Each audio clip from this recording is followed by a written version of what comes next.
Estudante finalista Tostolo Limanolo, usa Escola Secundária Geral Nicolau Lobato Comoro Dili, prepara o próximo exame nacional.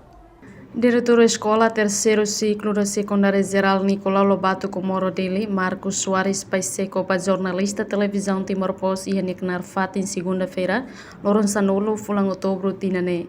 Além de menos mos livro para matéria nacional Sira. Diretor da Escola Secundária Geral Nicolau Lobato Marcos Soares Paiseco Hateteng, ponto exame nacional para estudante Sira. Prepara ona no entrega para o Ministério da Educação a tu verifica. A preparação vai a escola de rendimento, a minha preparação na comissão, equipe comissão para a preparação nacional. Deve agora vai a comissão de preparação, maka elaboração do exame local.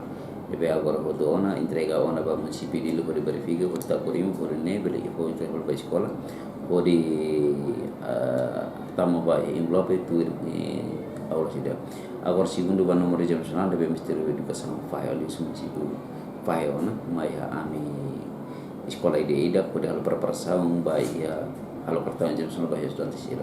Sim, mas a minha itu agora se lá estudante ida lagi na ama ainda sudah com itu escola vai ali se nebekan itu exame nacional se nebak participa exame nacional ia dia 24 agora a minha sudah que reclamante ida com estudante sila na ama e a problema rumah kamor satu agora masih sudah que informação rumah. Além de íamos problema para estudantes Sira, hanesang menos livro para matéria nacional, mas hanesang livro inglês, livro economia, no livro português.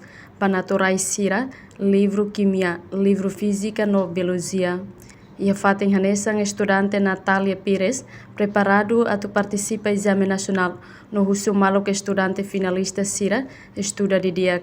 Dia kau tu mensagem de bahuni colega Sira, o hira ita atu hasoro exame nacional, tu tem que estudar no esforço atu nune, o hira hasoro exame nacional, ita bele prensa saída mak, ema prepara no, tem que atender.